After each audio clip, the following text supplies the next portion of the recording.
நமது அனுதின மன்னா ஊழியங்களின் வாழ்த்துக்களுடன் இன்றைய நற்செய்தி. பார்ப்பதற்கு கண்கள்.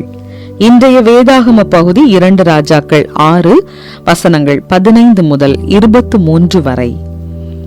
தேவனுடைய மனுஷனின் வேலைக்காரன் அதிகாலமே எழுந்து வெளியே புறப்படுகையில், இதோ இராணுவமும் குதிரைகளும் ரதங்களும் பட்டணத்தை சுற்றி கொண்டிருக்க கண்டான். அப்பொழுது வேலைக்காரன் அவனை நோக்கி, ஐயோ என் ஆண்டவனே, என்ன செய்வோம் என்றான். அதற்கு அவன், பயப்படாதே, அவர்களோடு இருக்கிறவர்களை பார்க்கிலும் நம்மோடு இருக்கிறவர்கள் அதிகம் என்றான். அப்பொழுது எலிசா விண்ணப்பம் பண்ணி, கர்த்தாவே, இவன் பார்க்கும்படி இவன் கண்களை திறந்தருளும் என்றான். உடனே கர்த்தர் அந்த வேலைக்காரன் கண்களை திறந்தார்.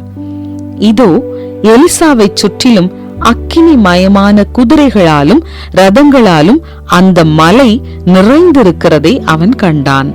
அவர்கள் அவனிடத்தில் வருகையில், எலிசா கர்த்தரை நோக்கி விண்ணப்பம் பண்ணி, இந்த ஜனங்களுக்கு கண்மயக்கம் உண்டாகும்படி செய்யும் என்றான்.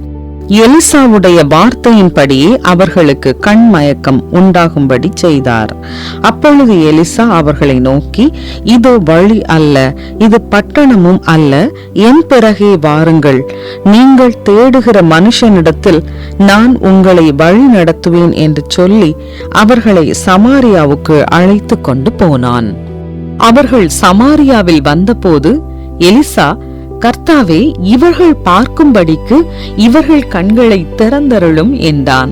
பார்க்கும்படி கர்த்தர் அவர்கள் கண்களை திறக்கும் போது, இதோ அவர்கள் சமாரியாவின் நடுவே இருந்தார்கள். இஸ்ரவேலின் ராஜா அவர்களை கண்டபோது எலிசாவை பார்த்து, என் தகப்பனே, நான் அவர்களை வெட்டி போடலாமா என்று கேட்டான். அதற்கு அவன், நீர் வெட்ட வேண்டாம், நீர் உம்முடைய பட்டயத்தாலும் உம்முடைய வில்லினாலும் சிறையாக்கி கொண்டவர்களை வெட்டுகிறீரோ?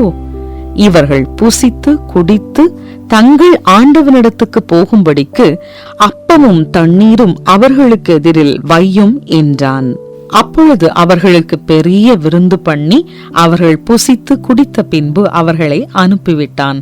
அவர்கள் தங்கள் ஆண்டவனிடத்துக்கு போய்விட்டார்கள்.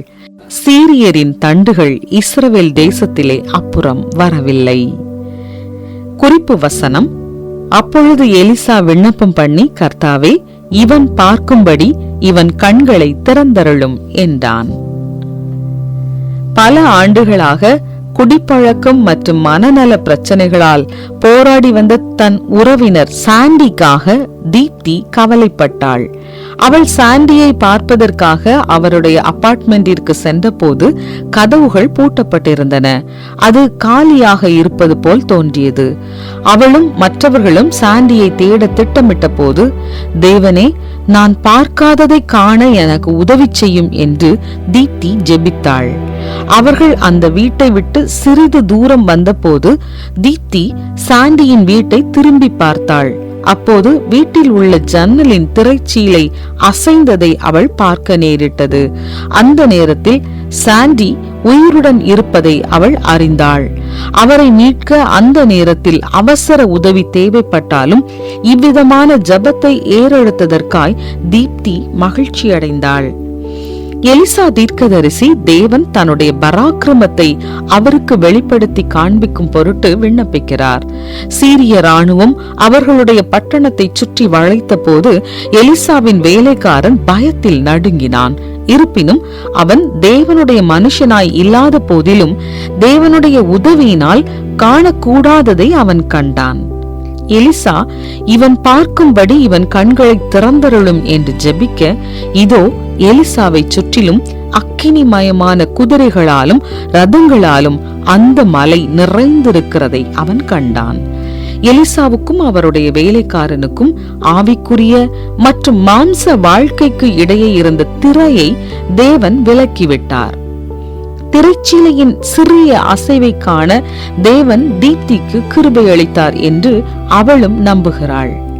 நம்மை சுற்றி என்ன நடக்கிறது என்பதை புரிந்து கொள்வதற்கான ஆவிக்குரிய தரிசனத்தை கொடுக்கும்படி நாமும் அவரிடம் விண்ணப்பிக்கலாம்.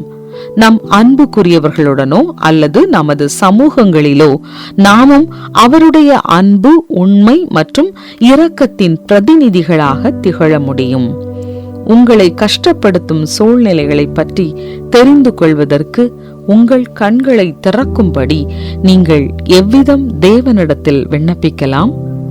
அவர் தனது யதார்த்தத்தை உங்களுக்கு முன்பு எப்படி வெளிப்படுத்தினார்? எல்லா கிருபைகளின் தேவனே, உமது அன்பை பிறருடன் பகிர்ந்து கொள்ளும் கிருபையை காண என் கண்களை திறந்தருளும். ஆமென்.